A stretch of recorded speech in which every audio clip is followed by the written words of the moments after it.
aussi. Pour un éléphant, ça trompe énormément. Il avait le souci et l'idée de donner l'impression par la musique et personnifier la femme rêvée, non, la femme dont Jean Rochefort rêvait.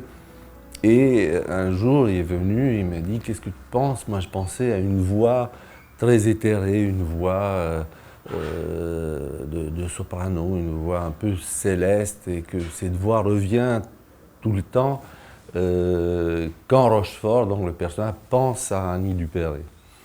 Bon, l'idée était là, de la femme rêvée, mais je trouvais que de faire une voix de soprano comme ça, c'était quelque chose d'un peu trop conventionnel, trop déjà fait dans le sens.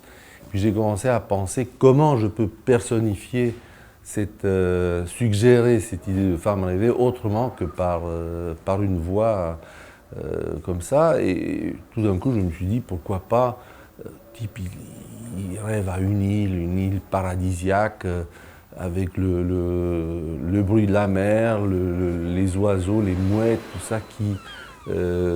en fait, c'est ça pour lui le rêve de la femme. Il serait personnifié par ça, et je lui dis voilà, je pense avoir cette idée-là. Et puis il était très enthousiaste. Yves Robert, c'était quelqu'un de très ouvert et très stimulant pour un compositeur, puisqu'il était prêt à partir, à rebondir, à accepter une vraie collaboration. Il n'était pas du tout borné, et en même temps il apportait des idées qui me permettaient à moi tout au moins d'aller plus loin peut-être et trouver quelque chose. Donc je suis parti sur cette idée-là. Donc j'ai écrit d'abord le thème principal du film avec le piano, l'orchestre et tout ça, et puis j'ai commencé à faire une recherche pour trouver les bruits de la mer. Bon, c'était relativement simple, mais les oiseaux à choisir, parce que les mouettes me semblaient un peu trop agressifs comme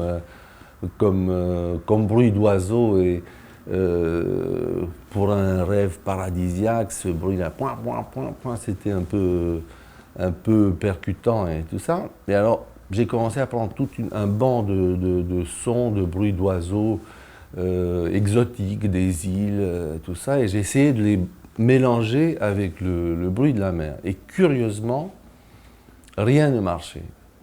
C'est-à-dire que dès qu'on mettait des bruits, des îles, des bruits exotiques avec ces bruits de mer, il y avait quelque chose qui ne collait pas, qui était faux, et rien ne marchait. Il n'y a que les mouettes qui pouvaient se mélanger avec les bruits de la mer. C'est le mystère du son, les mystères de mélange et tout ça, parce que c'est la vérité. Ouais, sur la mer, vous n'avez pas des oiseaux exotiques qui se trouvent à l'intérieur des forêts ou des terres et tout ça.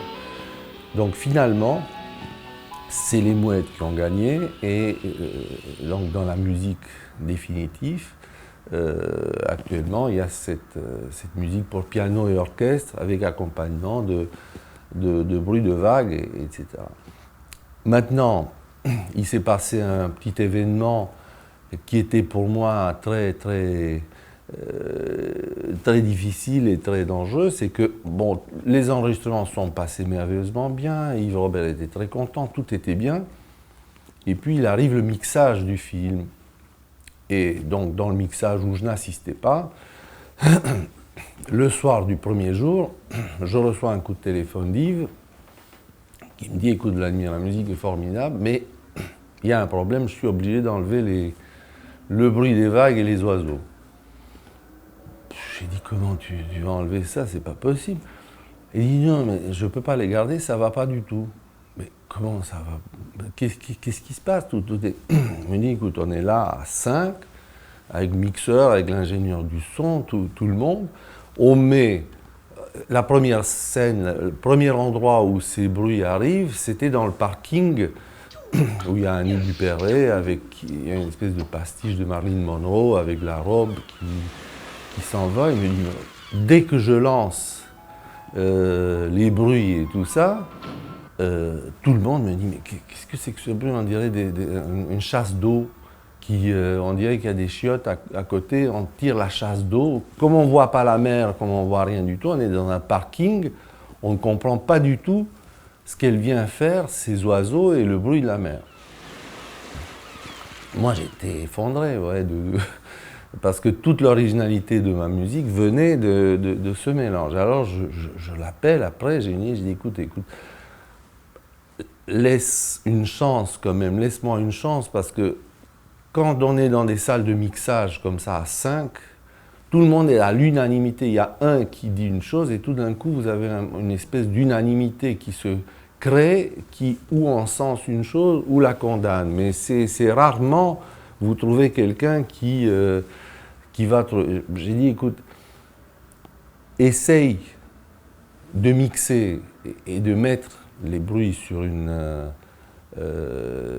piste à part, mixe une bobine ou deux, et faisons, parce qu'il y avait des projections au bout de deux bobines mixées, il y avait Alain Poiré, il y avait des gens, Daniel Delorme, il y avait des gens qui venaient pour voir une ou deux bobines mixées, pour donner leur avis, tout ça. Bon, il y a une projection demain soir, s'il te plaît, mets-les comme ça, faisons cette projection, ne parle à personne de rien, et on va voir si les gens qui sont dans la salle, puisqu'il y aura 30 personnes, vont avoir le même sentiment d'horreur et d'épouvante en écoutant ces bruits-là.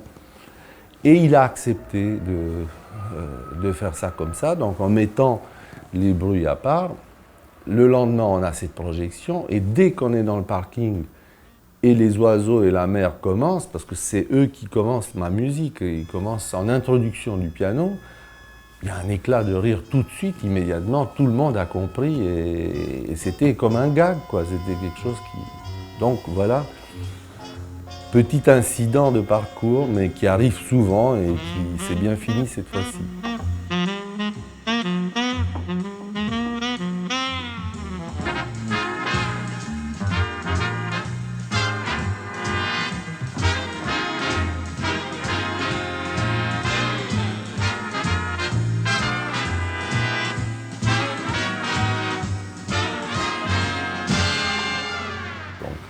Il a fait cette suite et sur le plan musical, évidemment, il fallait trouver une idée puisque le film n'était plus la même chose, c'était le rapport des 4 amis et tout ça. Et tout d'un coup, j'ai eu l'idée, il y a un morceau de Woody Herman, enfin joué par l'orchestre de Woody Herman, écrit par Ralph Burns, qui s'appelle Four Brothers, avec 4 saxophones, où il y a l'équipe célèbre de l'orchestre de Woody Herman de l'époque, avec notamment Stan Getz qui jouait dans son orchestre, Al Cohn et d'autres, j'ai oublié lesquels, mais donc c'est un morceau de 4 saxophones où il y a une espèce de joie de vivre et d'enjouement comme ça, et je me disais, mais finalement, ces 4-là, qu'est-ce que c'est la musique qu'ils aiment ou qu'ils pourraient aimer, vu leur âge et vu ce qu'ils représentent? Je me disais, bon, ils pourraient aimer le jazz et ils pourraient être passionnés tous par Charlie Parker. Donc ma musique de Nous irons tous au paradis, en fait, c'est une musique qui est faite en ayant le souvenir de l'orchestre de Woody Herman avec les Four Brothers, avec ce titre-là, qui est une musique comme ça. Mais le style de l'œuvre, c'est comme une sorte d'hommage à Charlie Parker, comme une improvisation qu'aurait pu imaginer Charlie Parker, mais qui est faite par moi.